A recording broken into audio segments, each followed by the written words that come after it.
Now, things that I went through, I can't control. And I've never questioned anything that I went through because I believe and know that I went through it for a reason. All I do is just focus on me getting through what I went through, but I don't blame anybody. And I also got a little notepad because I wrote some things that I wanted to talk about as well. And I've been really doing a lot of digging in my trauma and really like healing from it. And I noticed that since I've been really tackling my trauma and really healing from it, that now I'm noticing a beautiful person, the person that I've always wanted to see, and that the person that I always envisioned at the age of 32, I am now seeing it. And the reason why I never was able to see this person is because this person was hidden behind all the trauma. And I'm speaking of myself, and I'm talking about myself in like third person. 5 years ago, there we go. 5 years ago, I was like, man, like the person that I want, the person that I want to be, I'm not seeing that person. And what is it that I need to do to start seeing this person? So I noticed that me really working through my trauma and really healing from a lot of things that I went through, that is what is going to help me get to be the person that I always wanted to be. And now I'm seeing that. It took me a minute to want to start really healing from my like childhood and different things that I went through throughout my life. It was hard for me to face it. It was hard for me to think about it. It was hard for me to even sit with the feeling and sit with the emotion and sit with the event for even 5 seconds. I didn't want to do it. I've been in this part of my life to where I spoke to God and I'm like, God, I really want you to use me. And God was like, well, if you really want me to use you, then you really need to start healing. You really have to allow me to use you. God told me I have to completely let him in. Before I wasn't willing to let him do that, but now I got to the point where I decided to surrender. So once I decided to surrender my whole entire life to God and dedicate it to God, that's when I noticed that my life and the person that I am has changed. For the longest time, I was sitting on my trauma. I was not ready to face it. I was sitting on it. I will leave it where it's at, and I would continue on with my life like it never happened. I wasn't really allowing God to use me, and I wasn't really sharing a lot of the things that I was going through because I was just sitting on it and I wasn't ready to face it. The first step that I took is really sitting down and telling myself, okay, Maisha, we are now ready to go to the next step and stop sitting on your trauma and really take this face on. So that was the first step that I took. And then I was doing a lot of avoiding.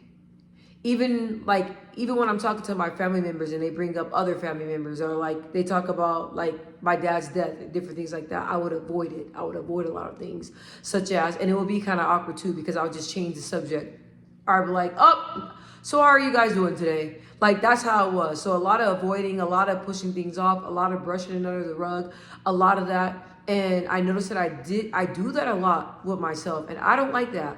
So if things bother me, if I'm hurt by something, or even if something, made me cry, I would just say I'm good. It's okay.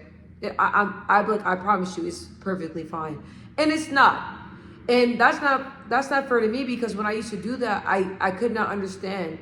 And I used to feel like people were always brushing my feelings under the rug. That's how I felt. But I'm like, you got to look at yourself, boo. You brush your own feelings under the rug. And I don't like to feel like I don't matter. So that's something else that I had to work on, is just avoiding everything. When I think about something that makes me cry and I feel the tears and I feel like I'm gonna cry, I start doing something. I get up, I get busy. I start talking about something. I turn on music. I do everything I can to get out of that emotion right then and there. And I noticed that when I did that, I wasn't really sitting with the emotion. I wasn't really facing it heads on, because I would just completely change my train of thought. So now what I do is, when I think about something that makes me sad or bothers me, or when I think about something that I need more clarity and that makes me upset, I sit down and I just think about it and I cry about it. And I pray about it. I tell God the reason why it's bothering me. And I ask God to help me deal with it. I ask God to give me the coping tools. So once I started doing that, that is when I also noticed that once I started facing it, and once I started doing that, I noticed that my feelings weren't so heavy. because I was able to think about it, because I was able to process it and grieve and think about it and work through the emotion. I never liked working through emotions. The devil was a lie. I never. And I noticed that once I started really digging deep and really processing my trauma, that's when I noticed that like I wasn't upset. I wasn't angry. Because I was really angry to where I liked to fight and everything. So I wasn't upset. I wasn't angry. I noticed that my spirit has been a lot different.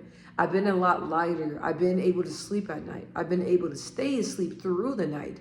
I've been able to have room to deal with other things that I go through, because you guys all know no matter what, throughout life, we're always going to deal with something.